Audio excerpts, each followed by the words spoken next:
तो दोस्तों competition academy के यूट्यूब पोर्टल पे आपका स्वागत है। उम्मीद करते हैं कि आप लोगों की पढ़ाई अच्छी चल रही होगी और अच्छे से आप लोग पढ़ रहे होंगे। ये वीडियो पब्लिक वीडियो है। आप लोगों को एक चीज़ बता दें कि जो असिस्टेंट प्रोफेसर के कैंडिडेट हैं, यूजीसी नेट के कैंडिडेट हैं, ये दोनों बैच हमारे यहाँ चल रहा है और कविता की इकाई चल रही है।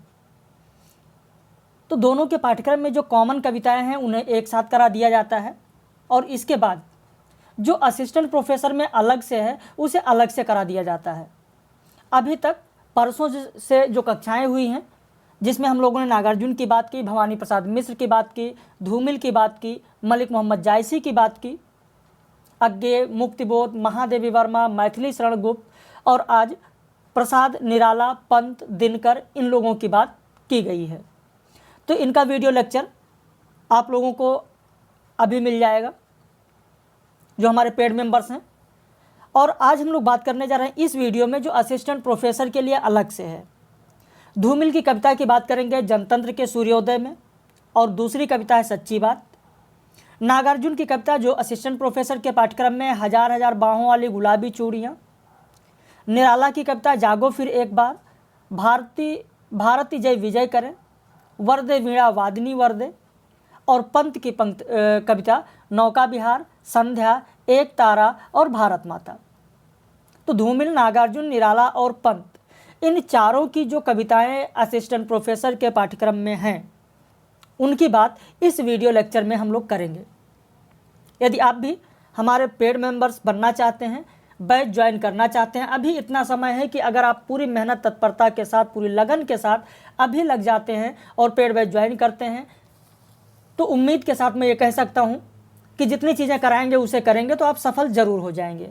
क्योंकि प्रतिदिन हमारे यहाँ सुबह 10 बजे PDF नोट्स, 10 ही बजे प्रतिदिन टेस्ट सीरीज मिलती है। एक दिन में 4 वीडियो लेक्चर आप लोगों को दिए जाते हैं 2:30 बजे। रात में 9 बजे उसी से संबंधित लाइव क्लास कराई जाती है। तो ये प्रतिदिन का शेड्यूल हमारे यहाँ का है। यदि आप पेड मेंबर्स बनना चाहते हैं तो यहाँ पर नंबर मैं लिख दे रहा हूँ। पहले नंबर आप लिख लें 80 52 58 4004।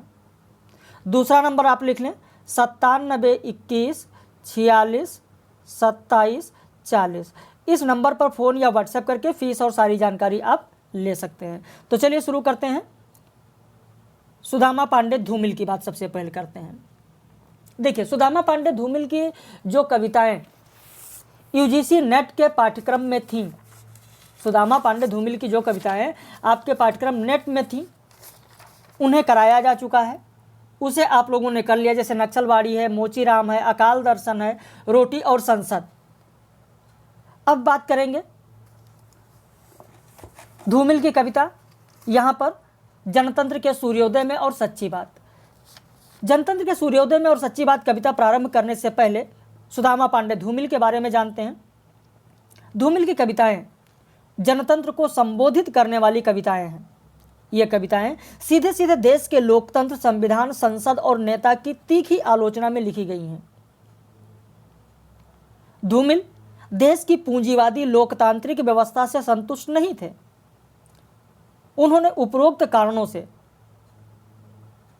जरूर इन व्यवस्थाओं का घोर विरोध किया है, लेकिन इसी के बहाने उनकी स्वयं की मानसिकता यानी पुरुष मानसिकता भी उजागर हुई है। कुछ आलोचकों का ऐसा मानना है, ध्यान दीजिएगा, ये कोई मेरी राय नहीं है, कुछ आलोचकों का ऐसा मानना है। लेकिन अगर देखा जाए तो जहां एक तरफ आलोचक जो पुरुष मानसिकता कह रहे हैं, वहीं दूसरी तरफ यह भी ध्यान दें, अभी आगे बात करेंगे, कि उनके अंदर पूरी तरीके से पुरुष मानसिकता नहीं थी। वो पुरुष मानसिकता के पूरी तरीके से शिकार नहीं थे, बल्कि अपनी कविता के माध्यम से, अपने विचार के माध्यम से समाज में एक बदलाव देखना चाहते थे, समाज में क्रांति लाना चाहते थे। उनकी कविताओं में इसी पुरुषवादी मानसिकता का कारण है कि महिलाओं के प्रति उनका आक्रामक रुख देखने को मिलता है। लेकिन ये पूर्णतः सत्य नहीं है। उनकी कविता संसद से सड़क तक में भी स्त्री के लिए अपमानजनक शब्द का प्रयोग मिलता है। इस सभी से वे पाठकों को दिखाना चाहते हैं कि यह ऐसा युग है जहां लोकतंत्र, संसद, किसी भी चीज़ का कोई मूल्य नहीं है। अब यहाँ पर एक चीज़ आपको बता दें कि जहाँ एक तरफ सुदामा पांडे धूमिल संसद से सड़क तक कविता में, जैसा आलोचकों का मानना है कि स्त्री के लिए अपमानजनक शब्द का प्रयोग किया है। बिल्कुल, अगर यहाँ पर वो समाज को बदलना चाहते हैं, समाज में क्या है, इसलिए उन्होंने इन शब्दों का प्रयोग किया, और बाकी कोई ऐसा जरूरी नहीं है कि पूरी तरीके से उनकी पुरुष मानसिकता का ही ये परिणाम है, ऐसा कहना पूर्णतः अनुचित होगा। उपरोक्त बातों के होते हुए भी दूसरे पहलू पर अगर ध्यान दें तो वह धूमिल की कविताओं में आज़ादी का मोहभंग था, एक युवा का दर्द था, लेकिन यह सब कुछ आज़ादी के बाद मिला नहीं, वह कहते हैं आज़ादी के बाद नहीं मिला। तभी वह कहते हैं कि क्या आज़ादी सिर्फ 3 थके हुए रंगों का नाम है जिन्हें एक पहिया ढोता है, या इसका कोई खास मतलब होता है। तो यहाँ सुदामा पांडे धूमिल की कविताओं में अगर ऐसी चीज़ें मिल रही तो क्यों मिल रही हैं, तो इसका खास कारण यही है कि आज़ादी का जो मोहभंग था, आज़ादी के बाद सोच रहे थे कि आज़ादी के बाद हमारे समाज में बदलाव आएगा, आज़ादी के बाद हमको बहुत सारी सुविधाएं मिलेंगी, लेकिन ऐसा कुछ नहीं हुआ। आज़ादी से उनका मोहभंग हुआ, युवा का दर्द छलक रहा है उनकी आंखों में, और इसीलिए उन्होंने ये पंक्ति कही कि क्या आज़ादी सिर्फ 3 थके हुए रंगों का नाम है जिन्हें एक पहिया ढोता है।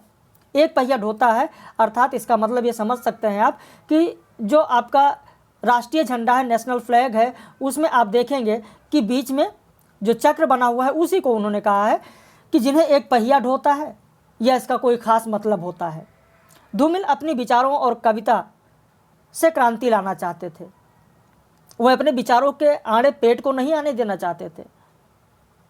वह सिर पर लोहा ढोकर अपना जीवन चलाते थे, मजदूरी करके अपना जीवन चलाते थे, लेकिन अपने विचारों के आड़े उन पेट को नहीं आने दिया। धूमिल ने अगर लोगों को समझाने के लिए महिला का प्रयोग एक तरफ अपशब्दों के रूप में किया, तो वहीं दूसरी तरफ उन्होंने समाज में महिलाओं के प्रति अच्छे विचार भी दिखाया है। बेटी के लिए उन्होंने कहा, पत्नी के लिए उन्होंने कहा, महिलाओं के लिए क्या क्या कहा है आप खुद देखें कि बेटी की आंखें कैसी हैं, मंदिर में दीवट पर जलते घी के 2 दिए हैं। पत्नी की आंखें आंखें नहीं, हाथ है जो मुझे थामे हुए है। सुदामा पांडे धूमिल की रचना सुदामा पांडे का जो प्रजातंत्र है, इस रचना की भूमिका विद्यानिवास मिश्र ने लिखा है। यहाँ मैंने बीच में इसलिए दे दिया कि बहुत ही महत्वपूर्ण आप लोगों के लिए है कि सुदामा पांडे धूमिल की रचना सुदामा पांडे का प्रजातंत्र की भूमिका किसने लिखा है, तो विद्यानिवास मिश्र ने लिखा है। ये सारी चीज़ें आपको पिछले वीडियो में बताई गई हैं जब मैंने आपको धूमिल कराया है, जिसमें नक्सलवाड़ी, मोचीराम, अकाल दर्शन, रोटी और संसद कविता कराई गई है। वहाँ पर धूमिल के बारे में मैंने पूरा विस्तृत वहाँ पर दे दिया, तो यहाँ विस्तृत नहीं दिया जा रहा है, केवल कविताओं और मुख्य बिंदुओं पर बात की जा रही है। उपरोक्त बातों अर्थात महिलाओं के बारे में अपशब्द और अच्छी बातें दोनों का समन्वय के कारण ही आप लोग देखेंगे कि बच्चन सिंह ने कहा है, धूमिल का उदय धूमकेतु की तरह होता है जिसमें अग्नि भी है, धुआं भी है। यहाँ धुआं आधुनिकता है और अग्नि प्रगतिशील चेतना है। किसका कथन है? बच्चन सिंह का कथन है। किसके लिए उन्होंने कहा? तो धूमिल के लिए उन्होंने कहा है। क्यों कहा है? क्योंकि एक तरफ जहाँ महिला के बारे में आलोचकों का मानना है कि अपशब्द शब्दों का प्रयोग करते हैं, वहीं दूसरी तरफ आप देखेंगे कि महिलाओं के लिए अच्छी बातें कही गई हैं, महिलाओं के लिए अच्छे विचार की बात की गई है, तो दोनों का समन्वय देखने को मिलता है। इसीलिए बच्चन सिंह ने कहा कि जो धूमिल का उदय है वो धूमकेतु की तरह है जिसमें अग्नि भी है, धुआं भी। धुआं आधुनिकता है और अग्नि प्रगतिशील चेतना है। जो हमारे पेड मेंबर्स से ध्यान होगा उनको मैंने लाइव क्लास में यह प्रश्न आप लोगों को दिया था, तो मुझे लगता है कि सामने आ गया होगा, तो अब आप लोगों को जरूर याद हो जाएगा। वहीं धूमिल ने कहा कि कविता घेराव में किसी बौखलाए हुए आदमी का संक्षिप्त एकालाप है तथा कविता शब्दों की अदालत में अपराधियों के कटघरे में खड़े एक निर्दोष आदमी का हलफनामा है। ये कविता की नई परिभाषा सुदामा पांडे धूमिल ने दिया है। ये भी आप लोगों के लिए बहुत ही महत्वपूर्ण तथ्य है। यह भी प्रश्न मैंने आप लोगों को दिया था, मुझे याद आ रहा है कि मैंने यहाँ तक आपको दिया था कि निम्न में से कविता की यह व्याख्या किसकी है कि कविता घेराव में किसी बौखलाए हुए आदमी का संक्षिप्त एक आलाप है, सिर्फ इतना मैंने दिया था। लेकिन यहाँ पर वीडियो में आपको पूरा का पूरा मैं दे रहा हूँ कि कविता घेराव में किसी बौखलाए हुए आदमी का संक्षिप्त एक आलाप है तथा कविता शब्दों की अदालत में अपराधियों के कटघरे में खड़े एक निर्दोष आदमी का हलफनामा है। जनतंत्र के सूर्योदय में और सच्ची बात ये जो दोनों कविताएं हैं, ये दोनों कविताएं कहाँ पर संकलित हैं, किस काव्य संग्रह में संकलित हैं, तो आपको ध्यान रखना है संसद से सड़क तक काव्य संग्रह में संकलित हैं। ये बहुत ही महत्वपूर्ण चीज़ है, तो इसे आपको ध्यान रखना है। बाकी जो ये कविता है उस कविता की पंक्तियों को ध्यान रखना है, वो भी मैंने आप लोगों को दिया है। टेस्ट सीरीज में मैंने आप लोगों को दिया है जनतंत्र के सूर्योदय में। देखिए यहाँ, रक्तपात कहीं नहीं होता, सिर्फ एक पत्ती टूटेगी, एक कंधा झुक जाएगा, फड़कती भुजाओं और सिसकती हुई आंखों को एक साथ लाल फीतों में लपेटकर वह रख देंगे। किस तरीके से यहाँ पर आप देखिए कि जो शासन तंत्र है उस शासन तंत्र पर व्यंग्य किया है धूमिल ने। जो फाइल होती है, फाइल को एक लाल फीते से बांध कर रखा जाता है, वही यहाँ पर कहा गया है।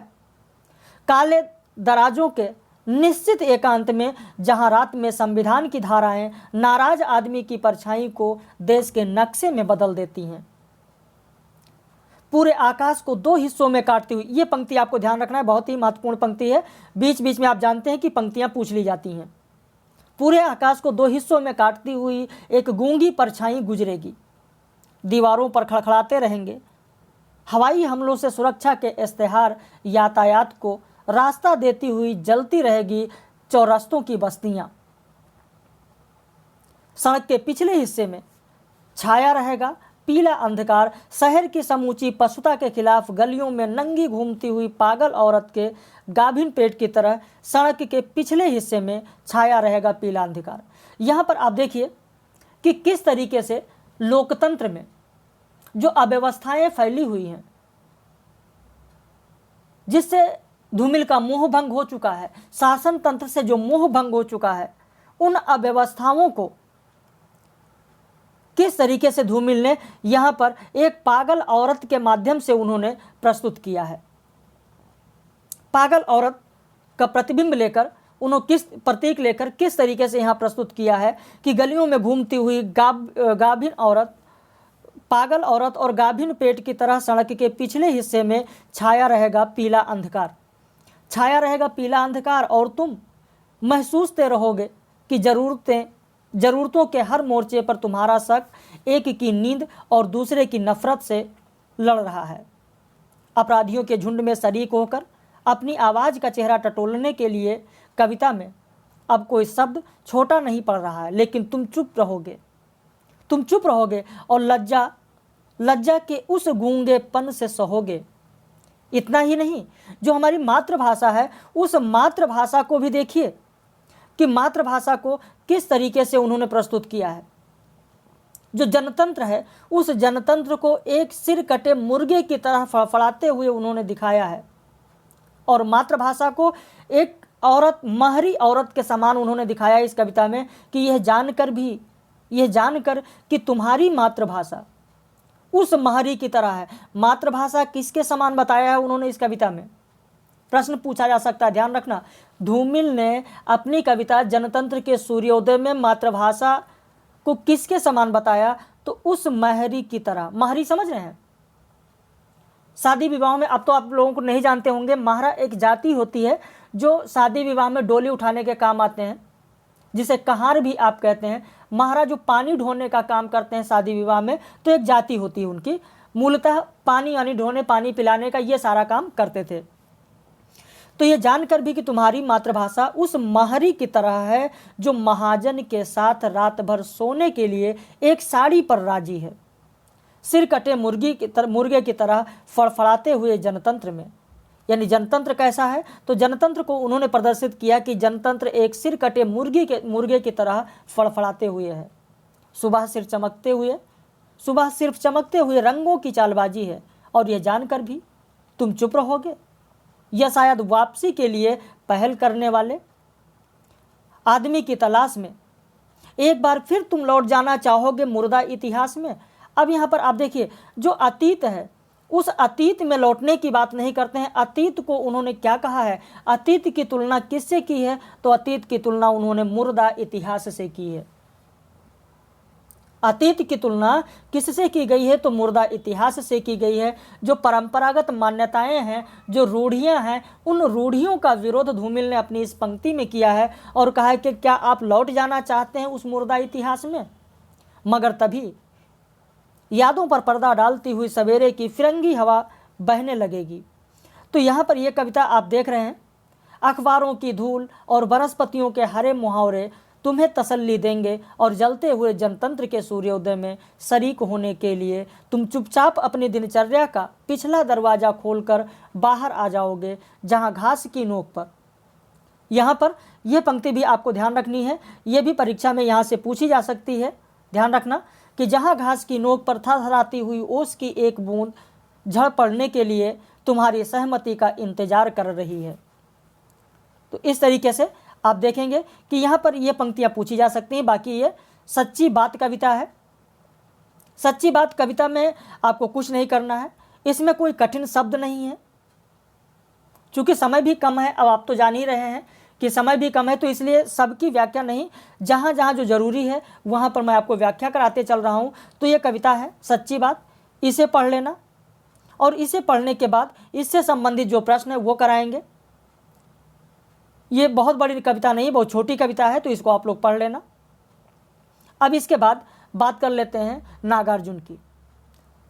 नागार्जुन, जिनका मूल नाम बैद्यनाथ मिश्र था, हिंदी में नागार्जुन नाम से लिखते थे और मैथिली में यात्री उपनाम से लिखते थे। नागार्जुन जी के बारे में आपको मैं पढ़ा चुका हूँ।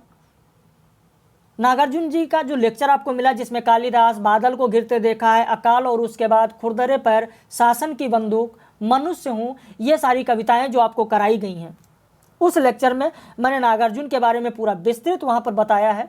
और उसके बाद अब असिस्टेंट प्रोफेसर के पाठ्यक्रम में जो दिया गया है उसको यहाँ पर बताने के लिए ये वीडियो दिया जा रहा है, सिर्फ असिस्टेंट प्रोफेसर वालों के लिए। और अगर नेट वाले समय है तो आप पढ़ लेंगे तो आपके लिए बेहतर ही रहेगा, नहीं समय है, नहीं पढ़ पा रहे हैं, कोई दिक्कत नहीं है। तो आइए बात करते हैं गुलाबी चूड़ियाँ। पहले गुलाबी चूड़ियाँ पूरी कविता में पढ़ देता हूँ, उसके बाद फिर यहाँ पर आते हैं। देखिए, प्राइवेट बस का ड्राइवर है तो क्या हुआ, 7 साल की बच्ची का पिता तो है, सामने गियर के ऊपर हुक से लटका रखी है कांच की 4 चूड़ियाँ गुलाबी, बस की रफ्तार के मुताबिक हिलती रहती हैं। झुक कर मैंने पूछ लिया, खा गया मानो झटका, अधेड़ उम्र का मुच्छड़ रोबीला चेहरा, आहिस्ते से बोला, हाँ साहब। लाख कहता हूँ नहीं मानती मुनिया, टांगे हुए है कई दिनों से अपनी अमानत, यहाँ अब्बा की नज़रों के सामने मैं भी सोचता हूँ क्या बिगाड़ती हैं चूड़ियाँ, किस जुर्म पे हटा दूँ इनको यहाँ से। और ड्राइवर ने एक नज़र मुझे देखा और मैंने एक नज़र उसे देखा, छलक रहा था दूधिया वात्सल बड़ी बड़ी आंखों में, तरलता हावी थी सीधे साधे प्रश्न पर। और अब वो निगाहें फिर से हो गई सड़क की ओर और मैंने झुककर कहा, हाँ भाई मैं भी पिता हूँ। तो ये पूरी कविता है। ये जो कविता आप देख रहे हैं नागार्जुन जी की गुलाबी चूड़ियाँ कविता, इसका प्रकाशन 1961 ईस्वी में हुआ। नागार्जुन जी अपनी कविता में यथार्थ को खुलकर चित्रित करते हैं, वो भी साधारण मनुष्यों के द्वारा। जैसे इस कविता में गुलाबी चूड़ियों में आपने देखा, साधारण मनुष्य के रूप में, साधारण जनता के रूप में उन्होंने बस ड्राइवर को लिया। यह कविता एक तरह की भावात्मक संवाद की कविता है। इसमें पिता और उसकी पुत्री के प्रेम को बताया गया, वात्सल्यता को बताया गया है। कविता का आरंभ 7 वर्ष की बच्ची के पिता से होता है। यहाँ पर यह चीज़ भी आपको ध्यान रखना है कि कविता में, गुलाबी चूड़ियाँ कविता में बच्ची की उम्र कितनी बताई गई है, तो यह चीज़ आपको ध्यान रखना है। कॉपी पेन आपके पास है तो ज़रूर लिख लें, कहाँ से प्रश्न बन सकते हैं वो चीज़ें आपको बताई जा रही हैं। 7 वर्ष। इस कविता में आम जन की मानवीय संवेदना को व्यक्त किया गया है।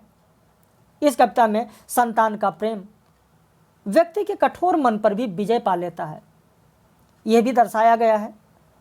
इस कविता में सहज खड़ी बोली और प्रवाह युक्त भाषा प्रयोग किया गया है। तो यहाँ पर देख रहे हैं कि किस तरीके से प्राइवेट बस ड्राइवर जो है एक आम आदमी है, एक पिता है 7 साल की बच्ची का,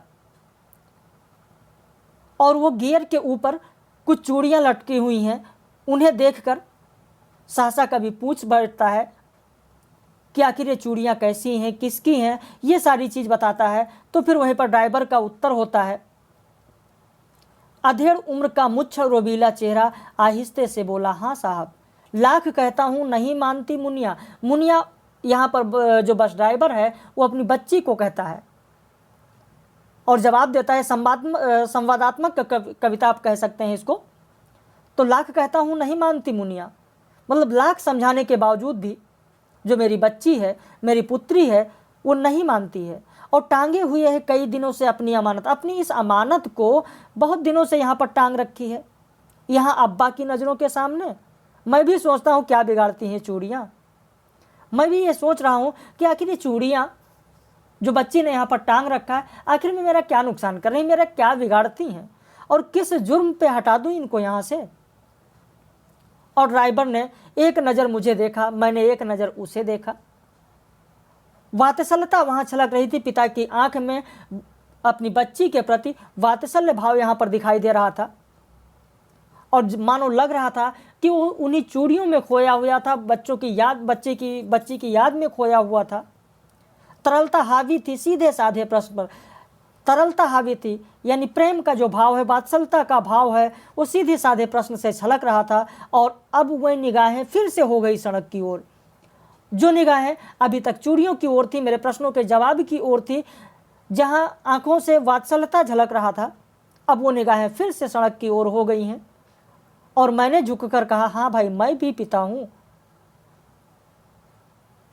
वो तो बस यूं ही पूछ लिया आपसे, वरना किसे नहीं भाएंगी नन्ही कलाइयों की गुलाबी चूड़ियां। अब इसके बाद बात करते हैं निराला जी की। निराला को जब मैंने आप लोगों को पढ़ाया है तो जूही की कली, जागो फिर एक बार पढ़ाया गया है, सरोज स्मृति पढ़ाया गया, राम की शक्ति पूजा पढ़ाया गया, कुकुरमुत्ता पढ़ाया गया, बांधो ना नाव इस ठाऊ बंधु पढ़ाया गया। तो सारी चीज़ें आप लोगों को पढ़ाई गई हैं। लेकिन असिस्टेंट प्रोफेसर के पाठ्यक्रम में आप देखेंगे तो कुछ कविताएं हैं जो नेट के पाठ्यक्रम में नहीं है, जैसे वरदे वीणा वादिनी वरदे, भारती जय विजय करें, जागो फिर एक बार। तो ये सारी कविताएं आप देखेंगे। जागो फिर एक बार तो खैर है नेट के पाठ्यक्रम में, लेकिन भारती जय विजय करें, वरदे वीणा वादिनी वरदे, ये नहीं है। तो आइए निराला जी की बात करते हैं। वरदे वीणा वादिनी वरदे, सबसे पहले इस कविता की बात करेंगे। तो निराला जी ने अपने यहाँ पर देखेंगे कि निराला जी ने अपने इस प्रसिद्ध गीत की रचना प्रथम चरण में की है, प्रथम चरण में की है। और यह रचना, ये जो कविता है वो किस में संकलित है, यह भी चीज़ आपको ध्यान देना है। यह कविता आप देखेंगे तो गीतिका में संकलित है। किस में संकलित है? गीतिका में। तो इसे आपको ध्यान रखना है, कॉपी पेन आपके पास है तो ज़रूर लिख लें कि जो कविता है वरदे वीणा वादिनी वरदे, ये गीतिका काव्य संग्रह में संकलित है। इसमें निराला देवी सरस्वती से समस्त मानव समाज के लिए ज्ञान और स्वाधीनता की याचना करते हैं। इस कविता में राष्ट्रीय भावना की अभिव्यंजना है। निराला भारत देश में स्वतंत्रता की शंख ध्वनि करना चाहते हैं और इस कविता में लोकरंजन की भावना मुखर है। इस कविता में पूर्ण संगीतात्मकता विद्यमान है। निराला की यह कविता यानी सरस्वती वंदना प्रायः मंगलाचरण के रूप में गाई जाती है। नवीनता और स्वच्छंदता के प्रति निराला का आकर्षण स्पष्टतः अभिव्यक्त है। वह प्राचीन छंदों के बंधनों को तोड़कर नवीन छंदों में नवीन विचारों को व्यक्त करने को उत्सुक हैं। वह वस्तुतः अंधविश्वासों के कारण प्रचलित समस्त प्राचीन रूढ़ियों और परंपराओं का अंत देखने के इच्छुक हैं। काट अंध के, अब पंक्ति इसी में देखें कि काट अंध के उर के बंधन स्तर में यही भाव व्यक्त है। वह युग की वस्तुतः बंधनों को अस्वीकार करके जीवन को स्वच्छंद बनाने का युग है। तो आइए अब पूरी कविता यहाँ पर हम लोग देखते हैं। उससे पहले ये भी जान लें कि भारती जय विजय करें यह कविता गीतिका में संकलित है। जागो फिर एक बार कविता परिमल में संकलित है। अभी पूरी कविताओं की बात हम लोग करेंगे, उससे पहले आइए यहाँ शुरू करते हैं। इस पूरी कविता को पढ़ देते हैं कि वरदे वीणा वादिनी वरदे, प्रिय स्वतंत्र रहो अमृत मंत्र नो, भारत में भर दे। काट अंध उरके बंधन अस्तर, बहा जन ज्योतिर्मय निर्झर, कलुष भेद तम हर प्रकाश भर, जगमग जग कर दे। जगमग जग कर दे। और यहीं पर थोड़ा सा आपको बता दें, फिर आगे बढ़ते हैं। वो कहना चाहते हैं कि वरदे वीणा वादिनी वरदे, प्रिय स्वतंत्र रहो अमृत मंत्र नो भारत में भर दे। हे माता सरस्वती, मैं तुमसे बार बार ये वरदान मांगता हूँ कि तू मेरे देश में अमृत के समान अमृत मंत्र नो भारत में भर दे। अमृत के समान मधुर स्वतंत्रता का मंत्र और स्वर भर दे। काट अंध उरके बंधन अस्तर, बहा जनन ज्योतिर्मय निर्झर, कलुष भेद तम हर प्रकाश भर, जगमग जग कर दे। हे माँ, तू अज्ञान भरे हुए हमारे हृदय के विभिन्न बंधन काट दे। अर्थात हम भारतवासी जो हैं अज्ञान के कारण अनेकानेक रूढ़ियों के बंधनों में जकड़े हुए हैं। हे माँ, तो उन्हें दूर कर दे। और ऐसा करने के उपरांत क्या कर? कलुष भेद तम हर प्रकाश भर, जगमग जग कर दे। इसके उपरांत तू प्रकाश रूपी ज्ञान के झरने बहा दे और इस प्रकार चारों ओर ज्ञान रूपी प्रकाश समस्त देश में प्रकाशित कर दे। आगे कहते हैं कि नौ गति नौ लय ताल छंद नो, नवल कंठ नौ जलद मंद्र रो, नौ नभ के नौ विहग वृंद को, नौ पर नौ स्वर दे। हे माँ, अपने ज्ञान से प्रकाशित देव रूपी आकाश में विचरण करने वाले जो भारतवासी रूपी पक्षी हैं, इन पक्षियों को नवीन गति प्रदान कर दे। नवीन लय ताल छंद ये सारी चीज़ प्रदान कर दे। और इतना ही नहीं, इसके लिए उन्हें नवीन कंठ दे। नवल कंठ नौ जलद मंद्र रो, इसके लिए उन्हें नवीन कंठ दे और साथ ही भर दे उन कंठों में बादल के समान गंभीर नया स्वर। नौ नभ के नौ विहग वृंद को, नौ पर नौ स्वर दे। हे माँ, चारों ओर नवीनता का वातावरण छा जाए और उसको अभिव्यक्त करने के लिए कवियों को नवीन वाणी प्रदान कर दे। बस मैं तुमसे यही वरदान मांगता हूँ, वरदे वीणा वादिनी वरदे। तो यहाँ पर आप देख रहे हैं कि इसमें राष्ट्रीय भावना की अभिव्यक्ति है और साथ ही साथ ये भी देख रहे हैं कि यहाँ निराला जी भारत देश में स्वतंत्रता की शंख ध्वनि करना चाहते हैं। ये कविता पूरी तरीके से संगीतात्मक है, लोक रंजन की भावना इसमें है और यह कविता सरस्वती वंदना मंगलाचरण के रूप में गाई जाती है। अब इसके बाद अगली कविता की ओर हम लोग आते हैं। भारती जय विजय करे। भारती जय विजय करे, यहाँ पर हम लोग बात करेंगे। भारती जय विजय करे इस कविता की बात करेंगे। तो आइए देखते हैं कि भारती जय विजय करे कविता और इसकी बात, इसकी पूरी व्याख्या के साथ हम लोग आगे बढ़ेंगे। भारती जय विजय करे, यहाँ पर दिया गया कि भारती जय विजय करे, कनक सस्य कमल धरे। पहली चीज़ तो ये कविता किसमें संकलित है इसकी बात कर लेते हैं, फिर आगे हम लोग बढ़ते हैं। ये कविता किसमें संकलित है? भारती जय विजय करे, यह कविता किसमें संकलित है उसकी बात करेंगे, फिर हम लोग आगे बढ़ेंगे। तो अभी मैंने आप लोगों को बताया है कि भारती जय विजय करे, ऊपर आप देखिए यहाँ पर मैंने लिख दिया है इसीलिए कि यह कविता गीतिका में संकलित है, जबकि जागो फिर एक बार कविता परिमल में संकलित है। तो यहाँ पर अब ये पूरी पंक्ति देखें कि भारती जय विजय करे, कनक सस्य कमल धरे, लंका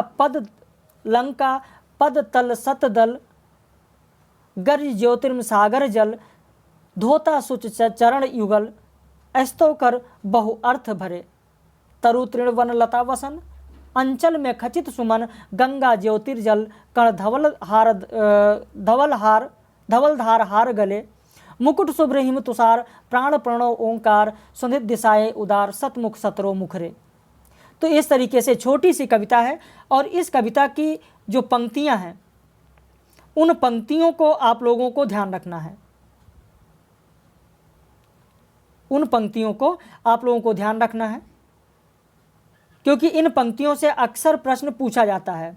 पंक्तियां दी जाती हैं, व्याख्या नहीं पूछी जाती है, पंक्तियां पूछी जाती हैं। तो इन पंक्तियों को आप लोग ध्यान रखें, क्योंकि इन पंक्तियों से जो जो प्रश्न आते हैं वो अक्सर देखा गया है कि जो भी प्रश्न इसमें आया है वो पंक्ति से ही आया है। तो इस पंक्ति को आप लोग जरूर ध्यान रखें। आइए आगे बात करते हैं। अब इसके बाद जागो फिर एक बार, जागो फिर एक बार कविता है यहाँ पर। और जागो फिर एक बार में आपको बहुत ज़्यादा करने की ज़रूरत नहीं है। यहाँ पर सिर्फ और सिर्फ जागो फिर एक बार में आपको बहुत ज़्यादा नहीं करने की ज़रूरत है। इसमें कविता जो दी गई है इस कविता को पढ़ लीजिएगा। इससे संबंधित जो भी प्रश्न पूछे जाते हैं वो मैं आपको उस लेक्चर में करा चुका हूँ, इससे पहले वाले लेक्चर में, जिसमें हम लोगों ने बात किया था जूही की कली, सरोज स्मृति, राम की शक्ति पूजा, कुकुरमुत्ता, बांधो ना नाव इष्ठाओ बंधु। उस लेक्चर में वहाँ पर मैंने पूरा करा दिया है। अब बात करते हैं सुमित्रानंदन पंत की, जिनकी कविता यहाँ पर नौका विहार, संध्या, एक तारा और भारत माता की बात करेंगे। सबसे पहले बात करते हैं भारत माता कविता की। यहाँ पर जो भारत माता कविता दिया गया है, भारत माता कविता की बात करते हैं। यहाँ पर देखें आप, ग्रामवासिनी पूरी कविता है आगे, लेकिन पूरी कविता यहाँ पढ़ देता हूँ, फिर बाद में PDF में आप देख लेना। ग्रामवासिनी, खेतों में फैला है श्यामल, धूल भरा मैला सा आंचल, गंगा यमुना में आंसू जल, मिट्टी की प्रतिमा उदासीनी, दैन्य जड़ित अपलक नत चितवन, अधरों में चिर नीरव रोदन, युग युग के तम से विषण मन, वह अपने घर में प्रवासिनी। तो ये आप देखें यहाँ पर पूरी कविता है। आपको पूरी कविता पहले दे दें, ये देखिए। चलिए, ये पूरी कविता है, ये पूरी कविता। तो यहाँ पर जो ये कविता दी गई है, अब इस कविता में हम लोग देखते हैं कि सुमित्रानंदन पंत ने यहाँ पर क्या कहा है। सुमित्रानंदन पंत भारत कहते हैं कि भारत माता गांवों में निवास करती है। सच्चे अर्थों में भारत गांवों का देश है और गांवों में ही भारत माता के दर्शन हो पाते हैं। यहाँ पर खेतों में हरियाली फैली रहती है, उसमें अनाज लहराता रहता है, परंतु इसका हरा आंचल मैला सा अर्थात गंदगी से व्याप्त रहता है, अर्थात यहाँ गांवों में गंदगी रहती है। आगे उन्होंने कहा कि गंगा यमुना में आंसू जल, मिट्टी की प्रतिमा उदासीनी। गंगा और यमुना में भारत माता के आंसुओं का जल है। भारतीयों की दरिद्रता, दीनता और श्रमनिष्ठा का जल बहता है। भारतीयों की दीनता को देखकर मानो भारत माता करुणा के आंसू बहा रही हैं। वह आंसू ही गंगा यमुना आदि नदियों की जलधारा के रूप में प्रवाहित हो रही हैं। और भारत माता मिट्टी की प्रतिभा, भारत माता मिट्टी की प्रतिमा है, अर्थात दरिद्रता की मूर्ति है और सदा उदास और दुखिया दिखाई देती हैं। दैन्य जड़ित अपलक नत चितवन, अधरों में चिर नीरो रोदन, युग युग के तम से विषण मन, वह अपने घर में प्रवासिनी। भारत माता की दृश्य दीनता से ग्रस्त, निराशा से झुकी हुई रहती हैं। इसके अधरों पर मूक रोदन की व्यथा दिखाई देती है। भारत माता का मन युगों से बाहरी लोगों के आक्रमण, शोषण, अज्ञान आदि के कारण विषादग्रस्त रहता है और इस कारण वह अपने ही घर में प्रवासिनी के समान उपेक्षित हैं। शासकों की कृपा पर निर्भर और प्रमुखापेक्षी रहती हैं। वो भारत माता का दुर्भाग्य नहीं तो फिर क्या है? ये भारत माता का दुर्भाग्य नहीं तो क्या है? तो इस तरीके से आप देख रहे हैं कि यहाँ पर भारत माता को क्या क्या कहा गया है। अब यहाँ पर आपसे एक प्रश्न बन सकता है, ध्यान रखिएगा कि भारत माता अपने ही घर में प्रवासिनी क्यों बनी हुई हैं? ये भी आपके सामने एक सवाल उठता है, वो अपने घर में प्रवासिनी, यानी जो भारत माता हैं वो अपने घर में ही प्रवासिनी क्यों बनी है? भाई प्रवासी तो उसे कहा जाता है जो दूसरी जगह से आता है। तो आपको तो पता है कि भारत को अंग्रेजों ने गुलामी की जंजीर में जकड़ रखा था। इस देश पर अंग्रेजी हुकूमत कायम थी, यहाँ की जनता का कोई अधिकार नहीं था। अपने घर में रहकर पराये आदेश को मानना क्या थी? हमारी व्यवस्था थी। परतंत्रता की वेड़ी में जकड़ी, काल के कुचक्र में फंसी विवश भारत माता चुपचाप अपने पुत्रों पर किए गए अत्याचार को देख रही थी। यहाँ की धरती दूसरे के अधीन थी। भारत माँ के पुत्र स्वतंत्र विचरण नहीं कर सकते थे। इसलिए पंत ने यहाँ पर परतंत्रता को दर्शाते हुए ये मुखरित किया कि भारत माता अपने ही घर में प्रवासिनी बनी हुई है। इसी कारण उन्होंने दर्शाया है। अब इसके बाद आगे आते हैं, अगली पंक्ति आप देखिए, 30 कोटि संतान नग्नतन, 30 कोटि संतान नग्नतन, अर्धशुधित शोषित निरस्त जन, मूढ़ असभ अशिक्षित निर्धन, नतमस्तक, तरुजल निवासिनी, तरुजल निवासिनी। अब यहाँ पर जो ये पंक्ति कही गई है, इस पंक्ति में आप देखें कि भारत माता की 30 करोड़ जनता, 30 करोड़ संतान गरीबी के कारण नंगे बदन है। ये आधा पेट, भोजन मिलने से व्यथित, शोषण से ग्रस्त और प्रतिरोध करने में असमर्थ है। ये अंधविश्वासों से ग्रस्त होने के अज्ञानी हैं। मूढ़ असभ अशिक्षित निर्धन, ये अत्याचारी के सामने सदा झुके हैं, दबे हुए हैं। भारत माता पेड़ों के नीचे रहती हैं, अर्थात भारतवासी गरीबी के कारण पेड़ों के नीचे निवास करते हैं। इनके पास उचित आवास व्यवस्था नहीं है और ये खुले आसमान के नीचे सोने को विवश हैं। स्वर्ग सस्य पर पतदल लुंठित, धरती सा सहिष्णु मन कुंठित, क्रंदन कंपित, अधर मौन स्मित, राहु ग्रसित, सरदेन्दु हासिनी। भारत भूमि पर सोने के समान मूल्यवान धान उगता है, फिर भी आम भारतीय नागरिक या खेतिहर कृषक अत्याचारी शासकों और शोषकों के चरणों में लौटता है, उसका गुलाम बना रहता है। भारत के किसान का मन धरती के समान सहिष्णु और कुंठाग्रस्त है। वह करुणा विलाप से कांपता हुआ अधरों में बंद हास्य के साथ मौन रहता है। शरतकालीन चंद्रमा जैसे राहु से ग्रस्त होने से धूमिल लगता है, उसी प्रकार विदेशी शासकों के नृशंस बर्बरता और अन्याय से भारतीयों का भाग्य रूपी चंद्रमा सदा ग्रसित रहता है। तो कहने का मतलब यह है कि प्राकृतिक सौंदर्य से संपन्न होने पर भी भारतीयों का जीवन कष्टों से घिरा हुआ है। तो यहाँ पर किस तरीके से भारत माता का चित्र प्रस्तुत किया गया है आप देखें।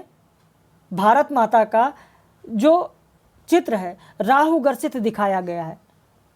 क्यों राहु ग्रसित दिखाया गया वो मैंने अभी आपको बताया कि भारत माता का चित्र राहु ग्रसित क्यों दिखाया गया, क्योंकि विदेशियों के बार बार लूटने रौंदने से भारत माता का चित्र विकीर्ण हो गया है। मुगलों के बाद अंग्रेजों ने लूटना शुरू कर दिया है। आज दूसरों के द्वारा रौंदी जा रही है भारत माता। जिस तरह धरती सब सारी चीज़ें सहन करती है, उसी तरह भारत माता भी उसका ध्वंस उपद्रव आदि सहज भाव से ग्रहण करती हैं, सहन करती हैं। चंद्रमा अनायास राहु द्वारा ग्रसित हो जाता है, उसी तरह यह धरती भी अनायास ही विदेशी आक्रमणकारियों जैसे राहु से ग्रसित हो जाया करती है। यानी विदेशी आक्रमणकारियों को क्या बताया गया है? राहु बताया गया है इस कविता में। और इसके बाद अगली पंक्ति यहाँ पर देखें, जो अगली कविता की पंक्ति दी गई है, इसमें हम लोग देखते हैं कि इसमें क्या कहा गया कि चिंतित भृकुटी क्षितिज तिमिरांकित, नमित नयन नभिवाष्पांचित, आनंद श्री छाया शशि उपमित, ज्ञान मूल गीता प्रकाशिनी। यहाँ पर आप देखें कि विदेशी शासकों और शोषकों से भारत माता का प्रवेश चिंताग्रस्त रहा है। उसके सामने कहीं कोई आशा की किरण नहीं है। निराशा, चिंता से उसकी भौहें मुड़ी हुई हैं, नेत्र झुके हुए हैं और आकाश भाव या धुंध से आच्छादित हैं। इस कारण भारत माता के मुख की शोभा छायाग्रस्त या कोहरे से ग्रस्त चंद्रमा के समान एकदम धूमिल है।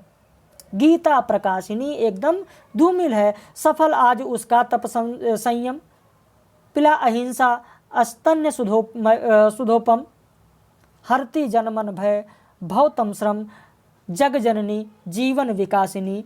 तो यहाँ पर अतीत व्यथित स्वर में कहा गया है कि भारत ने ही संसार को सर्वप्रथम ज्ञान दिया था, परंतु आज वो ज्ञानी भारत अज्ञानी सा है। भारत माता ने गीता का प्रकाश फैलाया था, परंतु आज इस ज्ञान साधना की पुण्यतिथि और गीता की जन्मभूमि भारत अंधानुकरण से ग्रस्त है। आज उसकी ज्ञान चेतना कुंठित हो रही है। इतना होने पर भी आज भारत का तप संयम सफल हो रहा है, उसमें नवीन आशा का संचार हो रहा है। अब भारत माता अहिंसा रूपी प्राणदायक दूध पिला रही हैं, जो अमृत के समान, किसके समान? अमृत के समान तथा जनता के मन के भय को दूर करने वाला और संसार के अज्ञान सा को समाप्त कर नई आशा को संबल देने वाला है। यह संसार को अहिंसा रूपी आत्मबल दे रहा है। अहिंसा अस्तन सुधोपम, यह संसार को अहिंसा रूपी आत्मबल दे रहा है और इस विशेषता से अब भारत विश्व की माता या लोक माता बन रही हैं तथा जीवन का संपूर्ण विकास करने का सही मार्ग बतला रही हैं।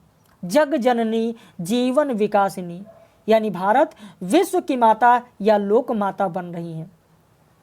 तो इस तरीके से इस कविता में आपने देखा कि भारत माता का कैसा चित्र प्रदर्शित किया गया है। वहीं गीता प्रकाशिनी, इनको ज्ञान मूढ़ गीता प्रकाशिनी कहा गया है। यानी गीता प्रकाशिनी मानकर भी ज्ञान मूढ़ क्यों कहा गया है? भाई जब गीता प्रकाशिनी फिर ज्ञान मूढ़ क्यों कहा गया है? आपके मन में भी ये सवाल जरूर उठता होगा। अभी मैंने ऊपर आपको समझाया, शायद आपने ध्यान नहीं दिया कि भारत सत्य, अहिंसा, मानवता, सहिष्णुता, इन सभी का पाठ सारे विश्व को पढ़ाया गया है। लेकिन आज इस क्षितिज पर अज्ञानता की पराकाष्ठा चारों ओर फैल गई है। लूट घसोट, अलगाववाद, बेरोजगारी आदि जैसी समस्या उसको निशेष करते जा रहे हैं। मुखमंडल सदा सुशोभित करने वाली भारत माता के चित्र धूमिल हो गए हैं। धरती, आकाश आदि सभी इसके भाव से ग्रसित हो गए हैं। आज हर जगह अंधविश्वास, अज्ञानता का साम्राज्य उपस्थित हो गया है और इसी कारण इन्हें ज्ञान मूढ़ कहा गया है। वहीं अभी मैंने आपको समझाया कि इनको जग जननी जीवन विकासिनी कहा गया है। यहाँ भारत माता का तप संयम है। संयम क्यों है वो मैंने अभी आपको पूरी तरीके से यहाँ पर समझाया है। अब इसके बाद सुमित्रानंदन पंत की अगली कविता यहाँ पर देखें, संध्या, जो कि युगांत में संकलित है। संध्या कविता किस में संकलित है? तो युगांत में संकलित है। इसको पढ़ लेना। इसकी जो पंक्तियाँ पूछी जाती हैं उन पंक्तियों को आपको ध्यान रखना है। और अक्सर यहाँ पर आप जानते ही हैं कि इन पंक्तियों से प्रश्न पूछा जाता है, तो इन पंक्तियों को आप लोग ध्यान रखना। ये पूरी कविता पढ़ लेना। और दूसरी कविता है जो व्याख्या करानी है, जिसकी तारा, एक तारा, जो कि गुंजन में संकलित है यह कविता। और देखें इसमें कि नीरो संध्या में प्रशांत, नीरो संध्या में प्रशांत, डूबा है सारा ग्राम प्रांत, पत्रों के आनत अधरों पर सो गया निखिल बन का मरमर, जो वीणा के तारों में स्वर, खग कूंजन भी हो रहा लीन, निर्जन गोपथ अब धूलहीन, धूसर भुजंग सा यहाँ छीड़, झींगुर के स्वर का प्रखर तीर, केवल प्रशांति हो रहा चीर, संध्या प्रशांति को कर गंभीर, इस महाशक्ति का उर उदार, चिर आकांक्षा के तीक्ष्ण धार, ज्यों बेध रही हो आर पार। तो यहाँ पर इन पंक्तियों के माध्यम से आप देख रहे हैं कि इसमें सायंकाल की जो नीरवता है उसका सुंदर चित्रण किया गया है। सारा गांव इस नीरवता में डूबा जा रहा है। गोधूली की बेला, धूल धूसरित सर्पाकार मार्गों का सुंदर वर्णन यहाँ पर किया गया। कहा गया संध्या का समय है, नीरो संध्या में प्रशांत, डूबा है सारा ग्राम प्रांत, पत्रों के आनत अधरों पर सो गया निखिल वन का मरमर, जो वीणा के तारों में स्वर। संध्या का समय है, नीरवता, निस्तब्धता और शांत का समय है, और ऐसे समय में सारा गांव संध्या की गंभीर महान शांति में डूबा हुआ है। इतनी नीरवता कि पत्ते भी हिलते नहीं हैं। दिवस काल में पत्ते हिलते थे और मरमर ध्वनि करते थे, ये अब नतमस्तक हो चुके हैं। पवन भी नहीं चल रही है। इस कारण चारों ओर शांति का वातावरण मानो ऐसा प्रतीत हो रहा है कि वीणा के तारों से स्वर सो गया है। खग कूंजन भी हो रहा लीन, निर्जन गोपथ अब धूलहीन, धूसर भुजंग सा जिन्हा छीड़। पत्तों की खड़खड़ाहट का स्वर पत्तों के होठों पर जाकर सो गया है। अब पक्षियों का कलरव भी शांत हो रहा है।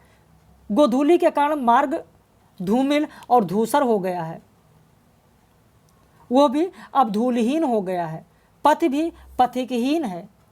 गांव का धूल भरा टेढ़ा मेढ़ा वक्राकार मार्ग ऐसा मानो प्रतीत हो रहा है मानो वो कोई सांप हो। मार्ग सर्पाकार होने के कारण यहाँ पर उपमा दी गई है। आगे कहा गया कि झींगुर के स्वर का प्रखर तीर, केवल प्रशांति हो रहा चीर, संध्या प्रशांत को कर गंभीर, इस महाशक्ति का उदार चिर आकांक्षा की तीक्ष्ण धार, जो वेध रही हो आर पार। ऐसे समय में झींगुर की झंकार संध्या की नीरवता को भंग कर देती है। झींगुर ने अपनी झंकार द्वारा तीर के समान संध्या की नीरवता को चीर दिया है। उसकी ध्वनि संध्या की गंभीरता को और भी अधिक बढ़ाती है। संध्या के समय की महान शांति नीरवता और निःशब्दता के उदार और विशाल हृदय को आकांक्षा की तजधार मानो आर पार कर रही है।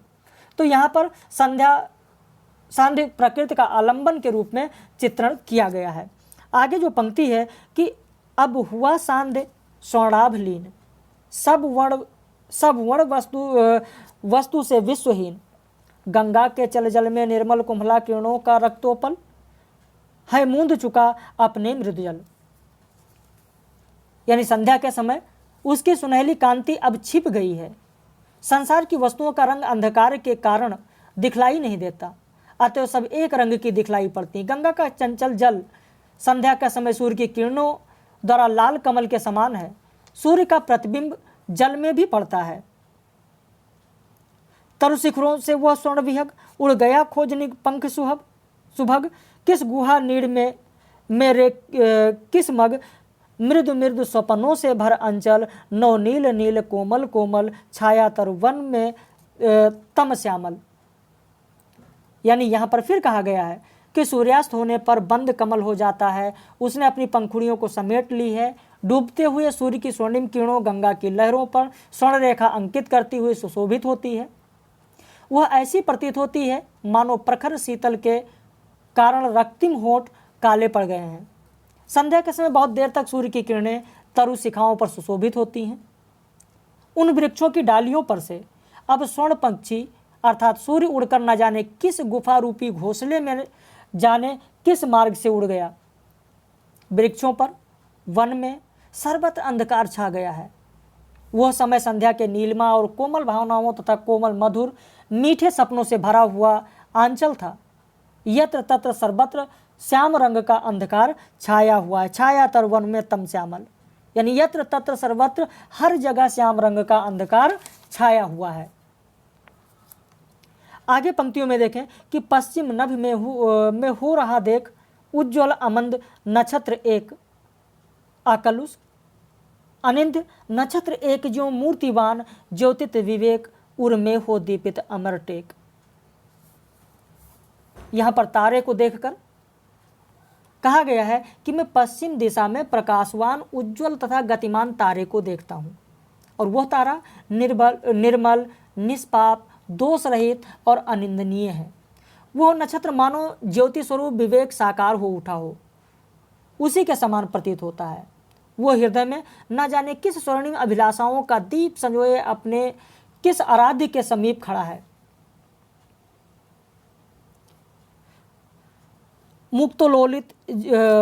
मुक्तालोकित जो रजत सीप, क्या उसकी आत्मा का चिरधन स्थिर, अपलक नयनों का चिंतन, क्या खोज रहा वो अपनापन, क्या खोज रहा वह अपनापन, दुर्लभ रे दुर्लभ अपनापन, लगता यह निखिल विश्व निर्जन, वह निष्फल इच्छा से निर्धन।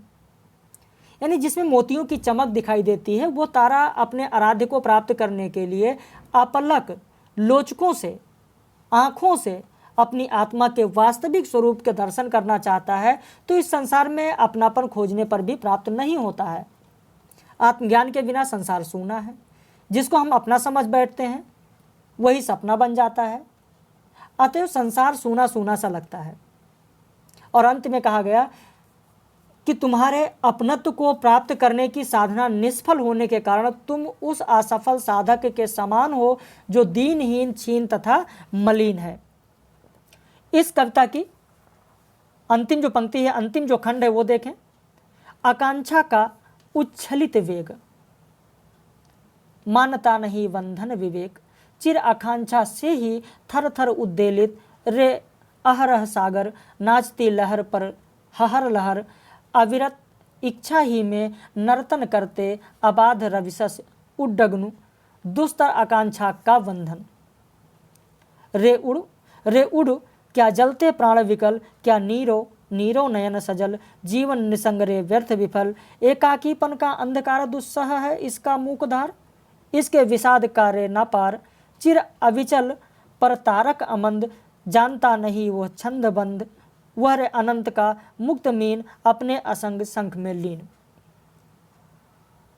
तो यहाँ पर ये पंक्तियाँ पूरी आप देखें तो इन पंक्तियों में आप देखेंगे कि क्या बताया गया है। तो यहाँ पर देखते हैं, यहाँ से देखते हैं आकांक्षा का उच्छलित वेग। तो यहाँ पर यह बताया गया कि इस संसार की प्रत्येक वस्तु अभिलाषा के बंधन में बंधी हुई है। समस्त ज्ञान का बंधन उसको मग्न करने में असमर्थ है। यह आकांक्षाओं का तीव्र प्रवाह चराचर में व्याप्त है। सागर की उठती लहरें उसके हृदय ज्वर की कथा कहती हैं। लहरें सागर की अभिलाषाओं का प्रतीक हैं। इतना ही नहीं, अविरल इच्छा ही में नर्तन करते अबाध, रवि शशि उडगण, दुस्तर आकांक्षा का बंधन। सूर्य, चांद और तारे आकांक्षाओं के बंधन से बंधे हुए हैं। सूर्य, चांद, यहाँ पर देखिए सूर्य, चांद और तारे ये जितने हैं ये आकांक्षाओं के बंधन से बंधे हुए हैं। वह आशाओं से भरे नृत्य करते हैं। भाव यह है कि अभिलाषाओं के बंधन से कोई मुक्त नहीं है। तारे को संबोधित करते हुए कहा गया कि रे उड क्या जलते प्राण विकल, हे नक्षत्र क्या तुम्हारे प्राण आकुल व्याकुल हैं, इस कारण तुम जलते रहते हो। क्या नीरो नीरो नयन सजल, जीवन निसंग रे व्यर्थ विफल, एकाकीपन का अंधकार दुस्सह है इसका मूकधार, इसके विषाद का रे न पार। तुम्हारा सजल नयन इस बात का सूचक है कि तुम्हारी कामनाएं पूर्ण नहीं हुई हैं। तुम्हारा एकाकीपन के अंधकार का बोझ दुर्लभ है। इस मूक भार का आर पार नहीं है। एकाकीपन का जो अंधकार है वो समस्त संसार में व्याप्त है और इस बोझ को सहन करने और वहन करना बहुत ही कठिन है। चलिए और भी जो दो बच रहे हैं उनको भी करा देते हैं, पूरा देख ही लेते हैं। चिर अविचल पर तारक अमंद, जानता नहीं वह छंद बंद, वह अनंत का मुक्त मीन, अपने असंग सुख में विलीन, स्थित निज स्वरूप में चिर नवीन, निष्कंप शिखा सा वह निरुपम, वेदता जगत जीवन का तम, वो शुद्ध प्रबुद्ध शुक्र वह सम, गुंजत अलिसा निर्जन अपार, मधुमय लगता घन अंधकार, हल्का एकाकी व्यथा भार, जगमग जगमग नभ का आंगन, लद गया कुंद कलियों से, वह आत्म और यह जग दर्शन। तो यहाँ पर इसमें भी आप देखें कि शुक्र तारे को संबोधित करके बताया गया है, संबोधित करके हुए बताया गया है कि तारा किस प्रकार से बंधन मुक्त है, माया मोह के जाल से मुक्त है। ये सारी चीज़ें इसमें बताई गई हैं। वैसे समय बहुत ज़्यादा हो रहा है, 54 मिनट का पूरा लेक्चर हो रहा है। तो इस पूरी कविता को आप लोग पढ़ लीजिएगा। अब इसके बाद नौका विहार कविता है, जो नौका विहार कविता है उसकी भी बात कर लेते हैं। नौका विहार कविता आप देखें कि ये गुंजन में संकलित है। जो नौका विहार कविता है ये किस में संकलित है, ध्यान रखना, गुंजन में संकलित है। और इस कविता को भी पढ़ लेना, कोई बहुत बड़ी कविता नहीं है, इनकी पंक्तियों को आपको ध्यान रखना है। और इसके बाद यहाँ पर जागो फिर एक बार, नौका विहार, और इस नौका विहार को पूरा पढ़ लेना। यहाँ तक ये देखें पूरी कविता मैंने दे दी है, तो इसे आप लोग ज़रूर पढ़ लीजिएगा। कोशिश करेंगे कि इसकी व्याख्या कल करा दें, और अगर नहीं हो पाता है तो इनसे संबंधित जो प्रश्न पूछे जाते हैं वो प्रश्न आप लोगों को हम उपलब्ध करा देंगे। इनसे जो जो प्रश्न बनते हैं वो सारे प्रश्न लाइव क्लास में आप लोगों को करा दिया जाएगा। बाकी पंत दिनकर और महादेवी वर्मा, दिनकर, महादेवी वर्मा, प्रसाद निराला, इनसे निराला हो ही गए, प्रसाद, इनसे संबंधित केदारनाथ अग्रवाल, इन सबसे संबंधित जो भी असिस्टेंट प्रोफेसर में आपके पाठ्यक्रम में है कविताएं, उन कविताओं का लेक्चर आप लोगों को कल मिलेगा। बाकी आज प्रसाद निराला पंत दिनकर पर जो PDF मिला है उसे देखिए। टेस्ट सीरीज का उत्तर आप लोग भेजिए। जो भी नए मेंबर्स हैं जिनका एडमिशन अभी हुआ है कल परसों में, वो ध्यान दें कि वीडियो को देखें तो कॉपी पेन लेकर बैठें। टेस्ट सीरीज का उत्तर ज़रूर भेजें। यदि आप भी नए हैं हमारे चैनल पर तो वीडियो को लाइक कर लीजिए, चैनल को सब्सक्राइब कर लीजिए, ताकि जब भी वीडियो पब्लिक हो तो आप तक इसका नोटिफिकेशन ज़रूर पहुँचे। बाकी हम लोग रात में 9 बजे लाइव कक्षा में फिर मिलेंगे। वीडियो को अंत तक देखने के लिए बहुत बहुत धन्यवाद आपको।